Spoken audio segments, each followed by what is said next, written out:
1 Kings 3, 7 through 9. Solomon's basically saying, "Now, Lord my God, you have made your servant king in place of my father David, but I am only a little child and do not know how to carry out my duties. Your servant is here among the people you have chosen, a great people, too numerous to count or number. So give your servant a discerning heart to govern your people and to distinguish between right and wrong. For who is able to govern this great people of yours?" And that's the basis of deciding right and wrong in the marketplace. And we are going to decide right and wrong in the next two subjects, because there is a lot of right and wrongs that Christians face. And then Romans 12:3. That was 1 Kings 3, 7 through 9. This is Romans 12:3. "For by the grace given me, I say to every one of you, do not think of yourself more highly than you ought, but rather think of yourself with sober judgment in accordance with the faith God has distributed to each of you." Now, when you get into leadership positions, whether it's pastor, CEO, or whatever, sometimes you can let people's encouragement, pats on the back for a great preaching day and whatever, and you may start feeling a little more about yourself than you should. So those are the two humility verses that I wanted to share with you. You know, the management truths section I gave you, I think it was on that gray sheet. We were just talking about it. One of the things that this sheet will do for you, it really talks about organization, not necessarily business, but one of them is you cannot teach or train attitude. Mike and I were just talking about it. Keep that in mind. It's even in the church anyway. You cannot teach or train a change in attitude. And you know, you always say to your kids, or you say to something, you better get an attitude adjustment. Well, that's harder than you think. So the issue is, keep in mind in an organization, that is one of the management truths that I like to share. Okay, we were going to kick into the competitive drive. Interesting. Love and the competitive drive is interesting. All of us are competitors. You know, it's an interesting thing. Somebody says, "No, I'm not in sports." No, I know, but you compete in the classroom. You compete to get the best seat in the house. You compete to do whatever you want. I have seen people compete to see who can get the lowest price on a flight somewhere. I mean, it's the competitive nature that we have in us. So what I wanted to do is just give you quickly some of the things that trigger an understanding of competition. Now let's go to the love commandment in your mind. And love your neighbor as thyself. Not in any of my 3 or 4 different translations of the Bible does it say in there, love your neighbor except your competition. Anybody have that in their Bible? That's a test, an attention of magnitude for the people running businesses in the workplace. I just want you to digest that a minute, because that is something that is really takes to heart. If you have somebody come to you for advice in the business world, it's got to be in a couple of subjects, and one of them is going to be competition. This is what my competition did to me, and what do you think I should do back to them? Or should I do anything? Or should I send one of my employees over to them to work for them? You know, it's interesting. I didn't tell you the last chapter of that story. When the guy sent his employees to work for the competition, he paid all their debts before he sent them over there. Paid off their house, their car, and any loans or debts they had, and gave them severance pay.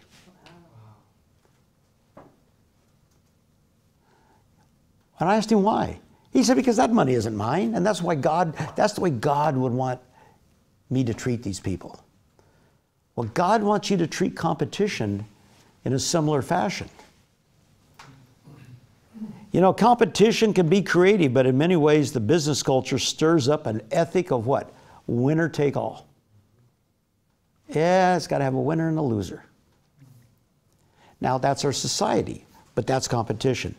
These sentiments can't always be taken at face value, but I doubt they promote an ethic of love your competition. The selfish, destructive side of competitive zeal can be difficult to spot when competing for the good cause of promoting your company. So you're promoting your company and you're trying to move it ahead. And what does that all say? I'm moving it for me. Because if I move the company forward, then I get the extras. So the point is that competitive zeal can really become selfish and destructive. Competitive drive can get carried away. I think if I had to say anything about competitive drive in the industry I was in, and all of you know it, it's Coca-Cola and Pepsi. Those are that's the big hammers out there, right? Very interesting. When I really entered the Pepsi and Coke wars, both companies together had about 53% market share. You know what it is today? 53. It was 53 when I started, 20-some years ago. But what do you think it is today? The two companies combined. 70. Close, 73%. See, the competitiveness of the two companies drove both companies and flattened the third or fourth person in the marketplace. Interesting, isn't it? How does it divide? How does that 73? Well, let's see. Of the overall, Coke probably has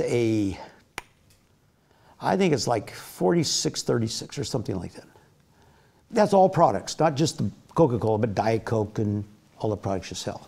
But it's a concept that says we may be competitive, we may have spent money, and we may have been battering each other's head in, but on the other side, we both grew, but not with love for your competition. So, let me ask you this question. How does a person of faith know when that has happened, when you've reached this level of destructive, competitive zeal within you and your company? Because you got to weigh these things.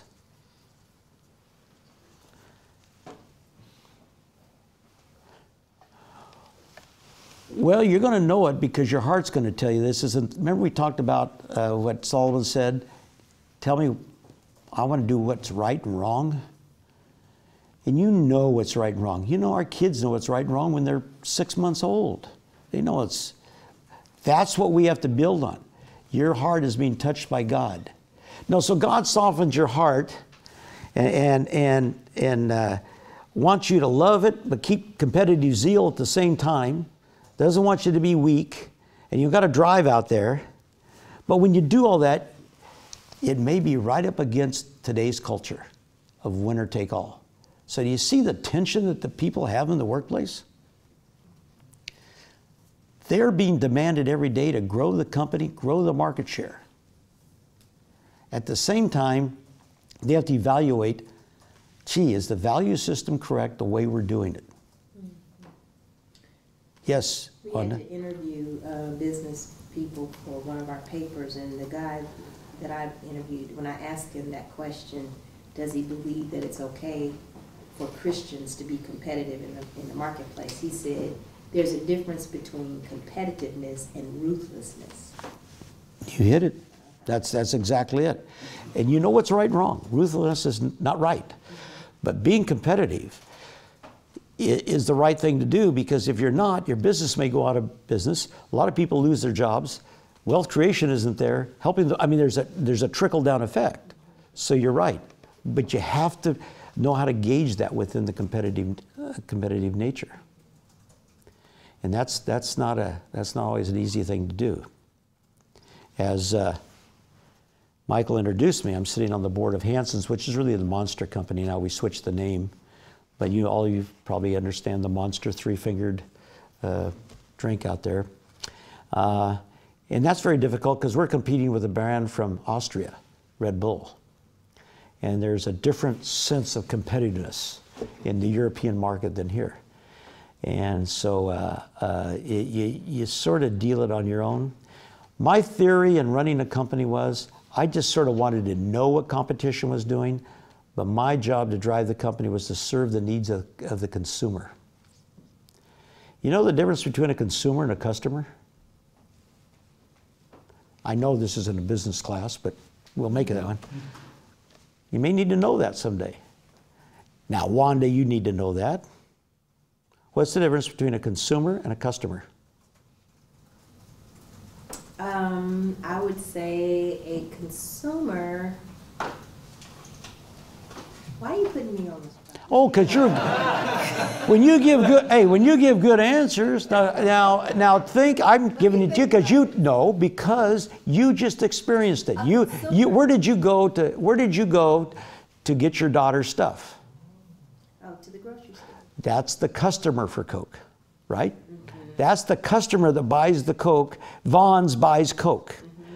Now, what are you, though? I'm the consumer. You're the consumer. See? So people get that confused, and so a lot of times in competitive zeal, you drive to get the consumer's loyalty because you're in the marketing triangles to create awareness, trial, and repeat of a product. That's the whole deal. That's how products grow. So you create the awareness, you get the trial of it, and you repeat it. But the key is you got to drive to the consumer. So my theory was just know what competition's doing.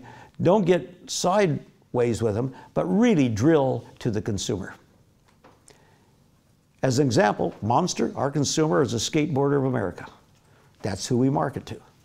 We don't market to any of you.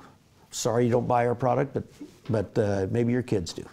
But anyway, I'm just saying that's the marketing piece. Okay, did everybody sort of understand the love and the competitive drive? Any questions on the love and competitive drive? I mean, if something's tearing your people in your church apart in the workplace, it's normally that.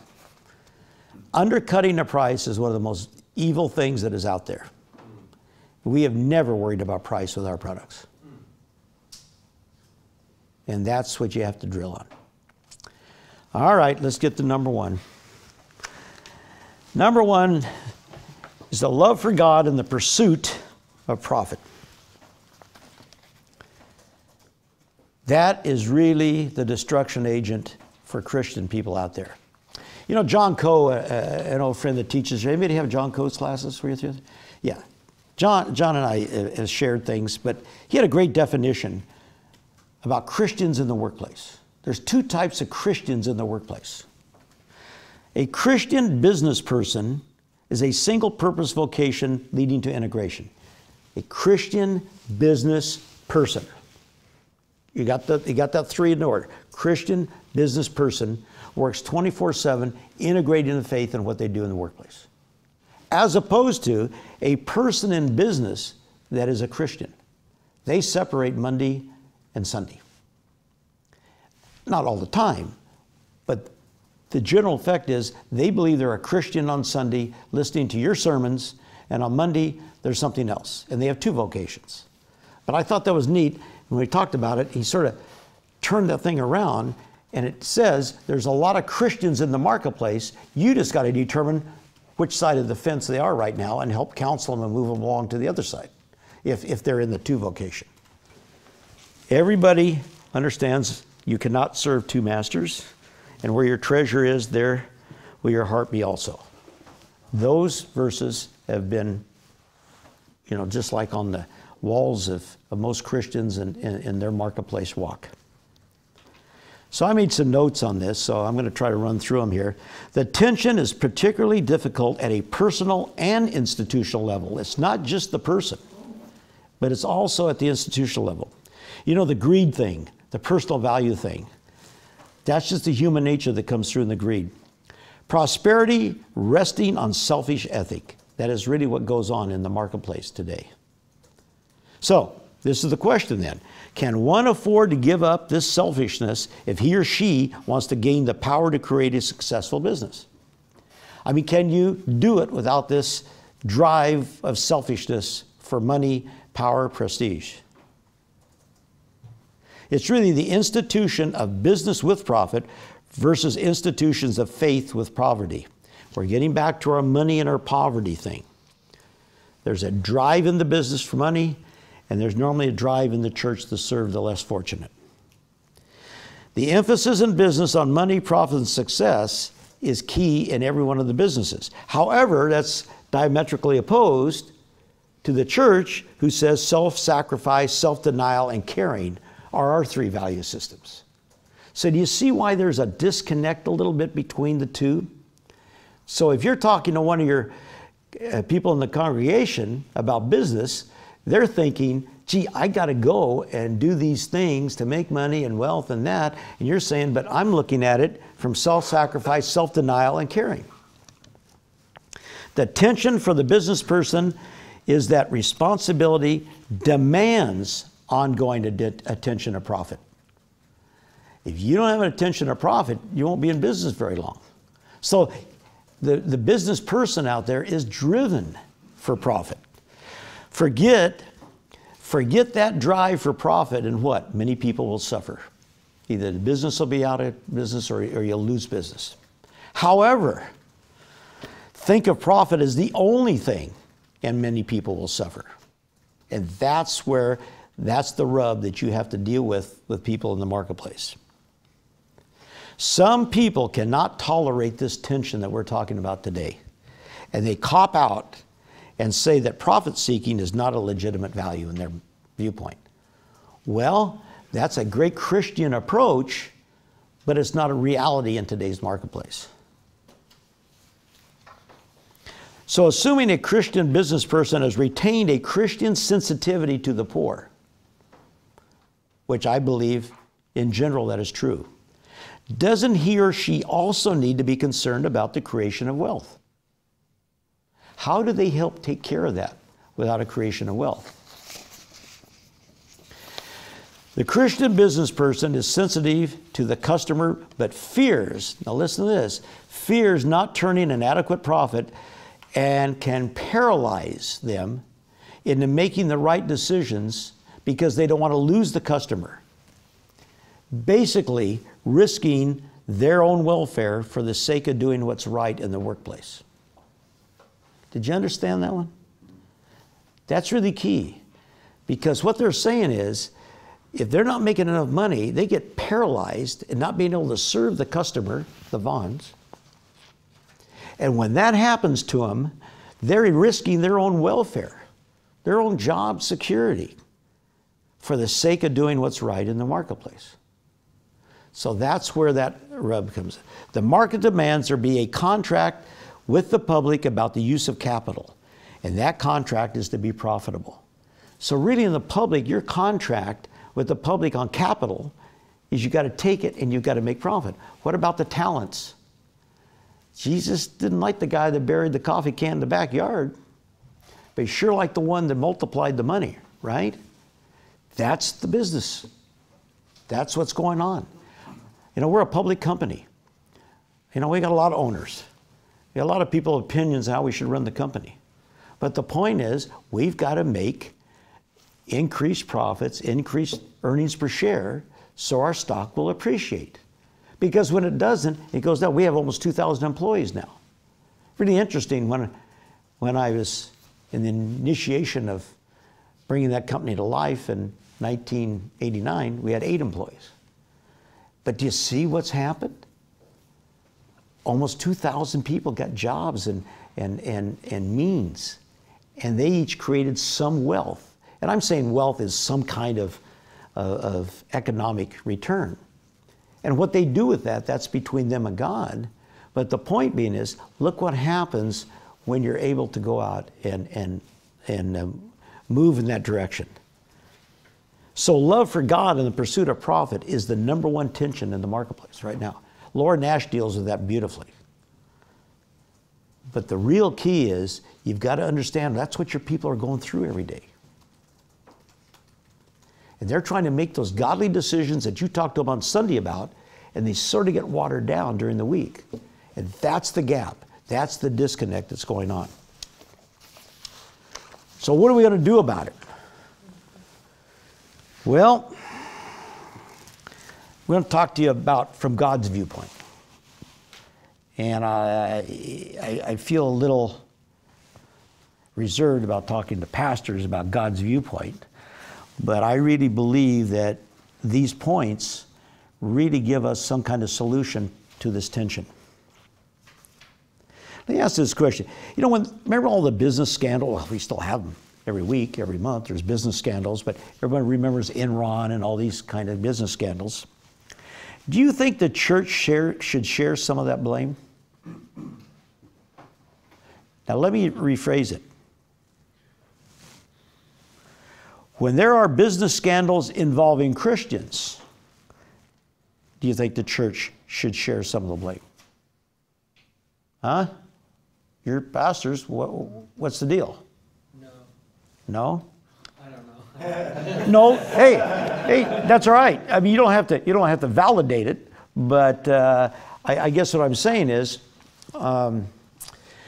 there is a justification by Christians at time in the marketplace that this is the way we've got to do it to keep people employed, to make the money to do this, but it really is not God's way. I personally think it's a defect in human character that was exposed to Christians that Satan really entered their life. I mean, Ken Lay, who ran Enron, taught youth Bible studies in his church. So something went awry there. I mean, he listened to sermons every week. So it must have been just a defect in character. I have a question. Yes? This program that we're in, the title is for Discipleship in 21st Century. Mm-hmm. We want to disciple our congregation, our church members. When, for your sake and the sake of your friend who was thinking about being a missionary to Kenya, when those issues came up, you kind of mentioned that you don't want to bring it up to your pastor. You rather want to talk to people around you. We want to disciple our businessmen. If we have that kind of relationship with our congregation, then we failed as a disciple maker, because we want to share lives together. So we are one in Christ. And the problem that I have with our church members, people who do business, is sometimes even tiny little bit things, they call me and they want to spend time with me and wanted to know my opinion. And whenever they want to make big decisions, they also do that. And I really appreciate them, but sometimes I wish they're on their own. So my question is, we have people like businessmen now wanting to associate with us in our pews.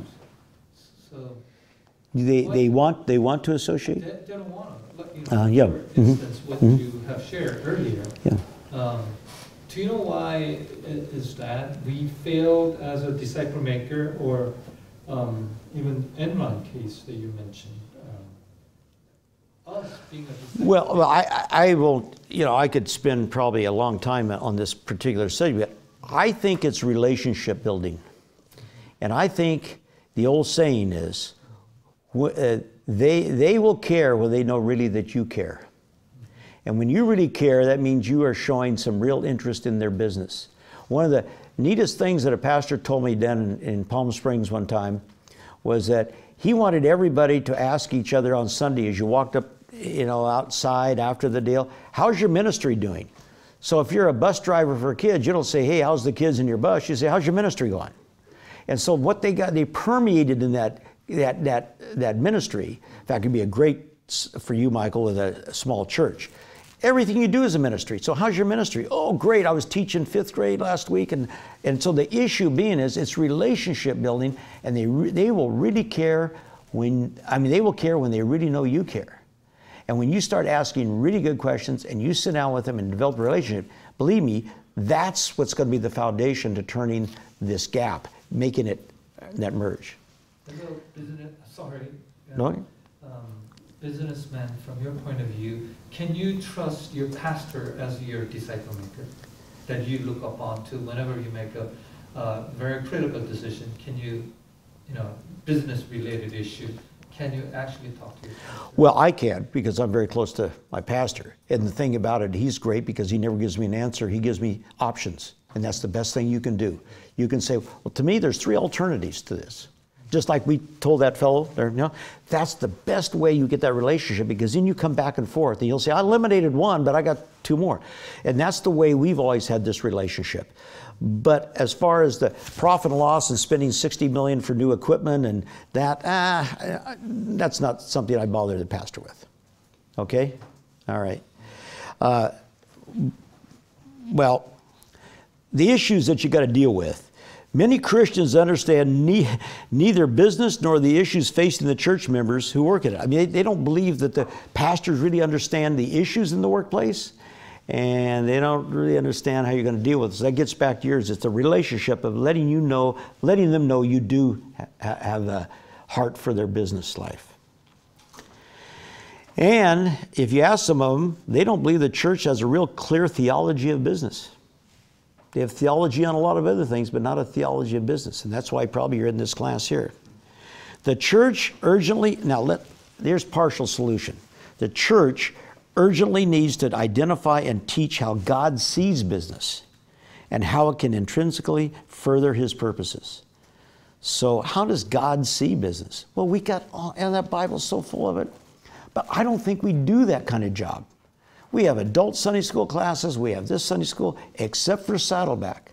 When 4 or 5 years they started Work-Life Ministries, and they have little groups of 15 meet during the weeks, talk about business issues. There's nurses, teachers, garbage collectors, all kinds of people in this ministry. And what they can do is say, gee, I had that happen to me.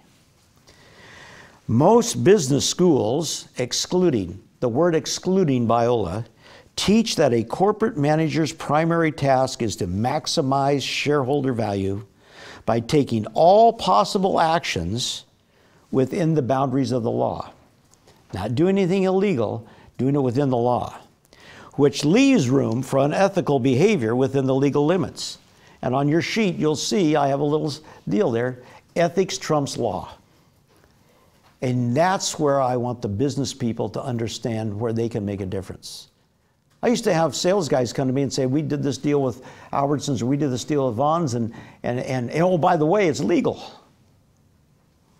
I said, okay, because, dealing with customers are a lot of legalities. Robinson-Patman Act and a lot of other things.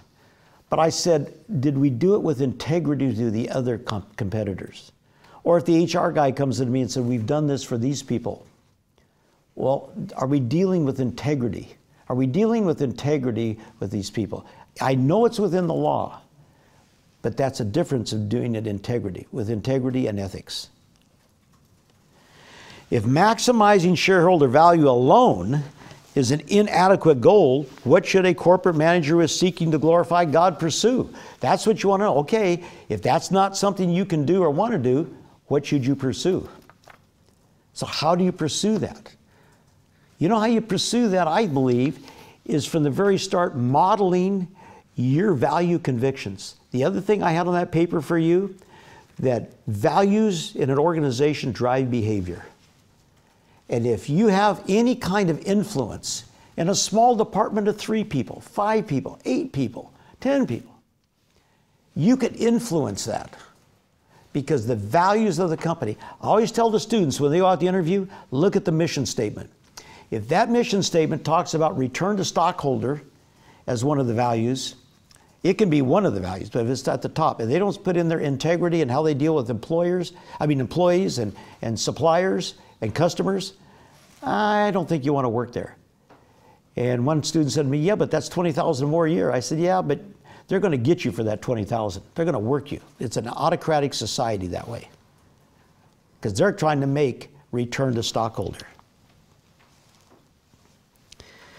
God's charge to Adam and Eve in Genesis 1:28, and I think all of you have that verse in mind, serves a foundation to better understand the fundamental purpose of business in God's kingdom. Number 1, to create and distribute goods and service to meet the needs of people. That's what we're in business for. Number 2, provide employment that allows people to use their gifts and abilities creatively. That's really being an entrepreneur. An entrepreneur definition is basically creativity and innovation. And that's what our MBA program is set up to do.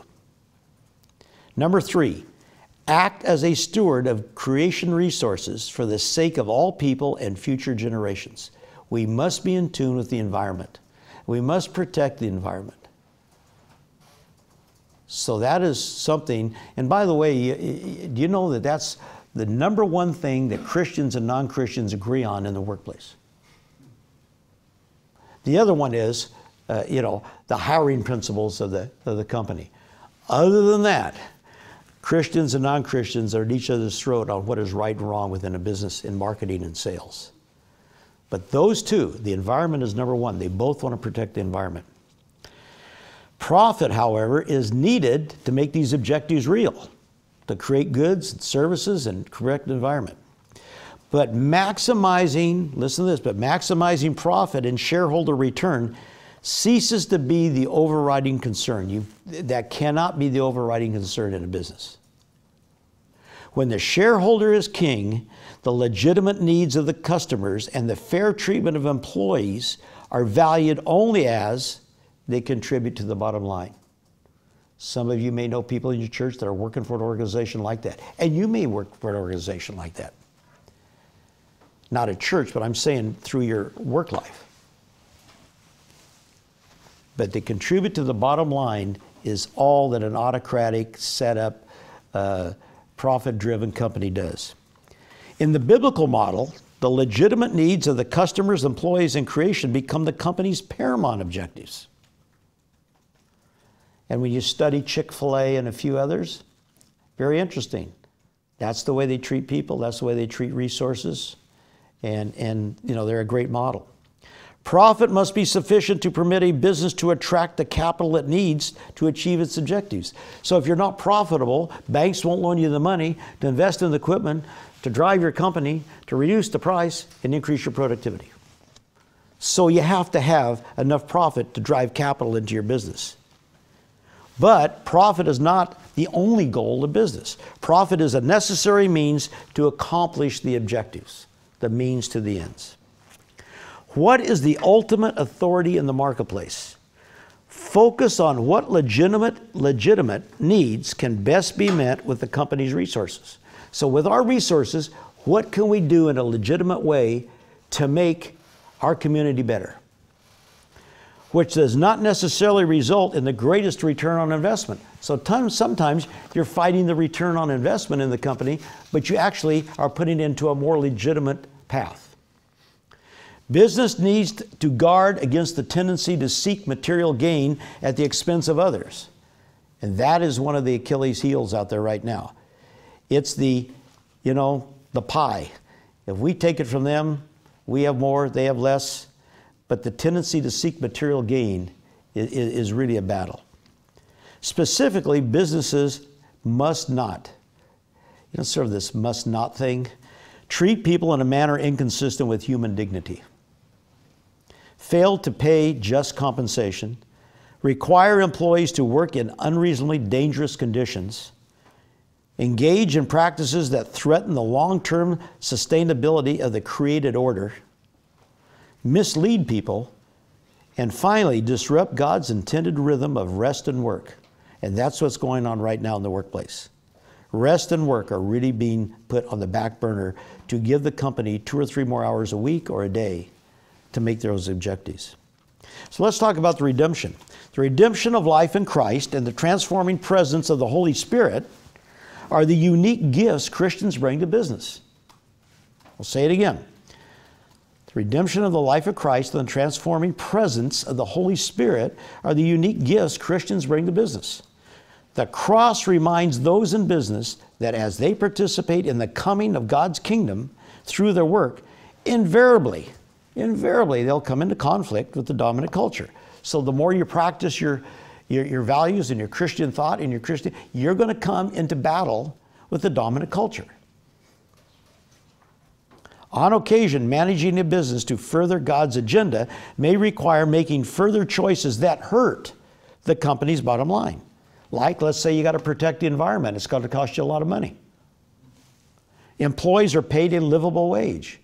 They're not paid $3 an hour. Declining to capitalize on a competitor's mistake.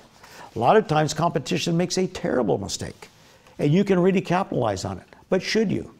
Going back to the love commandment. Christians need to prepare themselves to fail for the sake of the gospel. And that is very difficult out there right now. I'm talking about God's view of profit now that you will be dealing with some of your people. Now, I told Michael I'd tell a couple of Coca-Cola stories. Very interesting. God placed me in a position at Coke at a very young age to run a company at 40 years old, and thinking I did not have I had the Solomon, that's why I like Solomon's deal. I'm just a child and not sure I have whether I ought to run this kind of operation. But my wife and I prayed about it and decided I'd take the responsibility. And I'm thinking back to this humility thing. You know, I'm pretty good. 40 years old, they want me to run this company? That just happens in your humanistic thing. You just hate to have it happen, but it drives you into it. But isn't it interesting? Several months into the job, a young man from the computer department came in and made an appointment with me. I didn't know him. Of course, in those days, by the way, computer departments were twice the size of this room. You probably have more power on your phone than we had. But anyway, he came in to see me, and he said, "I understand you're a Christian." And I said, "Yes, I am." I think, boy, maybe I modeled it for a change here in the first few months. He said, "I'd like to start a Bible study." Well, now my secular hat comes on. How do you approve that when you got so many employees, and is everybody in their own little niche going to come to you and start something? That's my secular hat. That's Satan entering into my decision process. So I called the chairman of the board, who was close to me and the one that actually asked me to step into this role. I said, "Hey, I need to come up and have a cup of coffee with you and bring something to your attention." So I did. I said, "One of the young men wants to start a Bible study, and I wanted to come and talk to you about it." He looked at me, and you've been in those situations, and slide your glasses down to the end of your nose, and he just looked at me. I thought it was 5 minutes, but it was probably 30 seconds, because he said nothing. And I thought, oh man. Great principal guy, great mentor, got me into mentoring. That's how I have a heart for mentoring. And he said, "I put you in the job to make decisions." He said, "I appreciate you letting me know, but what else you have on your agenda?" I was hoping to get a little more mentoring in this situation. So anyway, I approved it. I approved the Bible study. And over almost short of 4 years, 33 people came to know the Lord. That was the most humbling decision I ever made. Why? Because I thought me going in that job was all about selling Coke, driving a share price, keeping stockholders happy, and keeping the board happy. Wasn't that? God knew I'd be in a position to either reject or approve a Bible study. And my heart was touched. I had support from the guy that put me in the job. And that Bible study was an ongoing piece of work.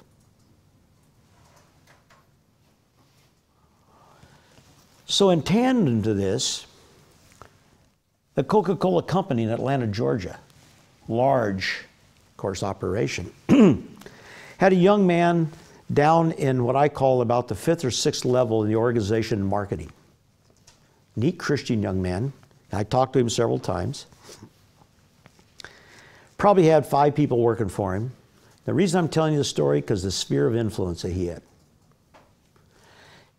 He had a group of 12 or 15 every morning at 6 o'clock at the flagpole praying for the company and praying for the people. And as things went, he decided he would do his own little evangelism within the company. He bought about 100 copies of Purpose-Driven Life, put them on his back credenza, excuse me, put them on his back credenza, and anybody who came in his office, he gave one to. He said, "Just read this. It may help your life." He had the fortitude to go up to the chairman of the board, the CEO and the Senior Vice President of International Marketing and give them a copy. Each of them said thank you and sort of tossed it over on their credenza, and that was the last he heard of it. Until he was with the Senior Vice President of Marketing one day, and saw him open his briefcase, and there was the book. In all of this, he said, you know, we have a lot of people that really love the Lord. Maybe I should start a Bible study. So, of course, Bible studies were not the thing, although it's in the Bible Belt down in Atlanta, Georgia. So anyway, he was able to get permission to start an organization called Coca-Cola Fellowship of Christians within this building. Today they have over 400 in this group. They are prayer warriors for the company. They have done things like prayed for the right leadership to be appointed when somebody stepped down and they were putting a new person in. They prayed one time that they didn't want this one person. It was announced that the one person got the job. So they felt, gee, Lord, where were you in answering our prayer? Well, they understood. Lord answered the prayer. On Friday, he accepted the job. On a Monday, he turned it down. So again, it restored the purpose of prayer in their life. So I want to tell you those two stories because it's influence. It's influence of somebody at a lower level being willing to stand in the gap and getting somebody sensitized to let somebody evangelize within the company. None of it was done on company time, by the way. None of it. So redemption does not point only to the cross. It also points beyond it to the resurrection of the life of the Spirit. Number one, it renews our capacity to pursue God's intentions for business with integrity, justice, truth, and regard for the community. Number two, it infuses our business decisions with the values and life of God's kingdom. Three, it assures that in the end, God will transform. This is important for today. Assures that in the end, God will transform a fallen economic structure, often fueled by greed and selfish ambition, into an agent of healing and reconciliation. Sir Fred Catherwood made a statement years ago, back in the 1800s. A Christian does not work simply to make money or to pay the bills. He works, I should say he or she works, because it is part of the divine order that he should work. Business is indeed a sacred calling. In conclusion on God's viewpoint of profit, rather than being either ignorant or of hostile to the place of business in God's kingdom, we all can be encouraged to practice and preach a theology that reveals the glory of God in the rough and tumble of the marketplace. So that's God's viewpoint. Preaching it, practicing it, not being scared, not being afraid of it, and not being ignorant or hostile to the business world. Any questions on that piece of it? I mean, that's the way God would want us, I believe, to conduct ourselves in the workforce, and He knows it's tough. He knows those tensions and those stresses. Questions? Okay, let's wrap her up then. I have a curious question. Yes, yes, sir. Someone said that Coca-Cola is owned by Jehovah's Witness. Is that true? Not true. Well, it's a public company, number one. I mean, they could have some investment in stock in it, but Coca-Cola's been a public company for 100 years. I mean, it's, no. So Jehovah's Witness, they're not number one shareholders? They don't put those lists out. I see. So it's a false. Yeah, okay, yeah. Sorry. Well, we get all kinds of things, cocaine in the product and all that, yeah. Okay, let's talk about maybe things that we need to just consider to bridge this gap, and then we'll conclude with that. You can ask any questions. Number one, I'd like to see attitude adjustments regarding capitalism, wealth accumulation, power, and prestige of the workplace members. Meaning, I'd like to have the church develop some kind of economic literacy that can understand what all these people are going through. Number two, Visit the places of work for members of the congregation. You need to get out among them. You know, Jesus didn't stay in the temple. He got out among them. You know, one of the most valuable management things that I picked up from Jesus, and of course, all of you are scholars on this much more than I, but I always look for management principles when Peter was walking on the water. And of course, he took his eye off of Jesus, and when he did, he started sinking. So that tells us, hey, we shouldn't take our eye off of Jesus for anything. But the most important management principle in that I believe, being a non-theologian, is that Jesus reprimanded him in private. Didn't he say, "Oh, ye man of little faith"? He could have waited till he got back in the boat in front of all these other characters and said, "Hey, let me tell you about this." So what are the management principles that Jesus practiced? He ridiculed in private. And I think that was one that really stuck with me through my management career. Preach on integration of faith in the workplace, in the marketplace. If you said 0 or 1 or 2 when I asked you that question earlier, think about it. Because it's not just, if 80 or 90% of your people out there in the workplace, they need to hear something. They need to hear encouragement. They need to hear what God says about the workplace. Provide classes on marketplace integration, on evangelism in the marketplace, or ethics. Ethics is a key one.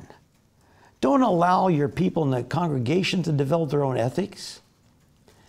Some of our universities around here that teach ethics, it's just don't get caught. Don't get your name in the paper. That's the definition of ethics.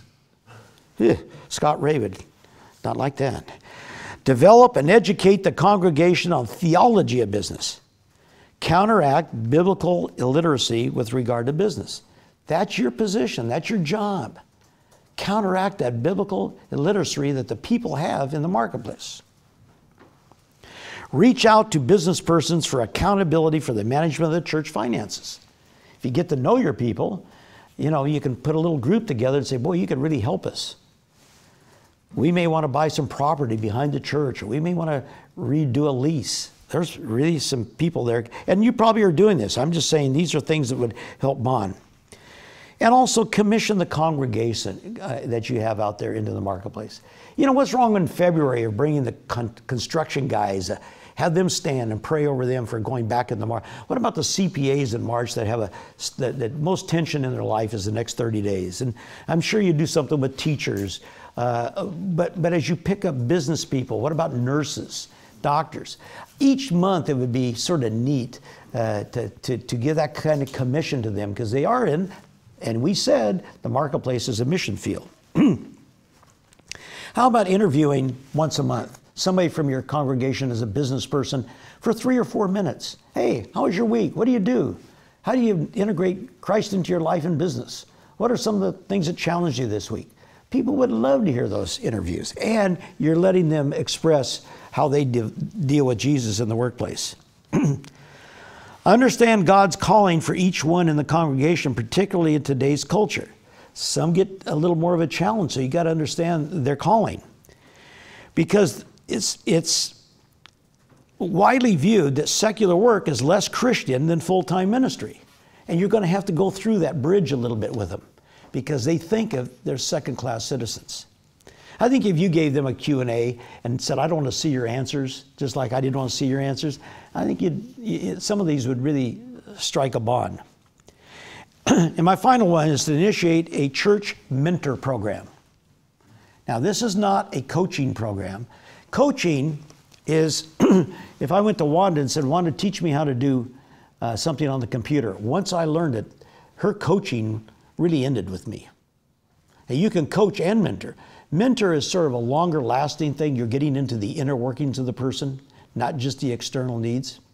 And discipleship, we probably have in churches where you're going out and discipling members of the church. I know women have Titus programs and this and that. Now this is mentor. This is where you get into it.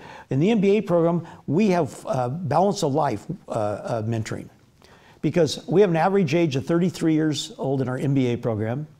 We focus on that mentor program heavily. We discuss family, work. They're in classrooms now, dealing with their private time And a lot of that is in the mentoring that I think would be healthy. So you need to recruit mentors. You need to just put a little note out, hey, 5 or 6 guys, come on, have lunch with me, and let me tell you what we're doing. And then start small, and then try to figure out, okay, who is somebody that needed to be mentored, or put in your bulletin, hey, we're going to start a mentor program. If you're interested, come and we'll have a little breakfast and talk to you about it. It will absolutely strengthen the rest of your programs in the church, because now there's a bonding that's going on within the church. And if the choir program and then somebody else is having some issues, it'll really help. Don't have huge expectations. Don't have expectations this will last for 5 years. It may last for 5 months or 5 weeks. Don't put the bar so high. And support it from the pulpit. And that would be neat if you brought up a mentor and the mentoree and interviewed them. What's going on in life? Oh man, this guy's been great. It's really helped me. Because let me tell you about any organization. Mentoring is leadership insurance. If you want to develop leaders, develop mentors, because mentors will be your next leaders in your church or your organization. Well, I think we're out of time. I'm out of stories, but I can never do that. But anyway, what about some concluding questions or thoughts? Because this was really fast. It was very top line. But I think, you got the gist that there is a disconnect out there right now. Yes? I think churches that have multiple staff and own property and that sort of thing, we actually do practice business. Mm-hmm. We don't like to think that we have a theology of business, but we do. There are a lot of business practices, everything from managing the staff to paying Social Security tax, and so even though we're a nonprofit, there's a lot of business integration with our churches, but then we tend to damn it publicly, as if we tend to say we don't want to mix a business structure into the purity of the biblical model. Well, probably every single church that's represented here, maybe with the exception of the house churches, integrate that business model. And that's great, and I think it should be, but I think it's the apologies that I think damage the connect out there, because they say, you say one thing, you say, but however, we're not a business. Well, you're not. I mean, you have revenues and you have costs and expenses. Last year we had to downsize. That was a business practice that.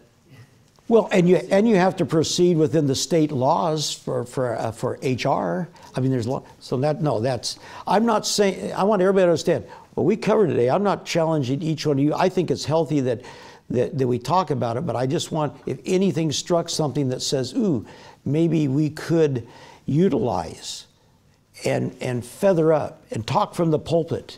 And I think that would be, there's a church in San Diego got into this several years ago. They put mannequins on the stage for a month, dressed up like a fireman, a policeman, a banker, and they dressed them all up and just left them there. And it sort of covered the gauntlet there of saying, hey, this is a mission, and we're going to talk about it. Go ahead, Dave. Yeah, this has been really good for me and our church, because to be challenged in these areas, because we're really not doing anything intentional. And so as I'm thinking about places to start, and your list is very helpful. One of the things that came up in my interview with the guy I talked to, Christian businessman, I'm wondering if you have some thoughts about, is possibly getting some business people together, Christian business people in our church together on a periodic basis, for starters, to talk about issues, business ethics, and how are we finding our way and living out our faith at the workplace. Because even though I know I need to step up and be more of a voice in that, I think there seems to be a greater inclination to kind of circle up with other business people who have more intimate knowledge of what's happening. Well, let me give you a pre-warning. I think you have to develop some one-on-one relationships for a dozen people in your church. You got to go out one-on-one. Here's the downside to a group session. of sharing what's going on in their business is they have competitors in the church. And that you want to guard against. They will not be full barrel with you if you've got somebody that owns a jewelry store sitting across from a guy that owns a jewelry store within a half a mile. Real estate guys, we see that. Exactly. So I'm saying you want to pick and choose carefully, and for you to, I would sort of get your 12 people, but I wouldn't get competitors, and I'd go out and start doing your market survey. Then you can bring them together, but don't sit around the table and say, share with me your issues. They will not share their issues. They may share where they're stumbling in their walk with the Lord in the workplace. They're not going to really share a business issue. But through your contact, relationship building, they may share with you individually. So anyway. Yes? I was just going to, we kind of do okay in this area. I think it makes a difference too if the pastor has been in the business world and then coming in pastor because they have business knowledge.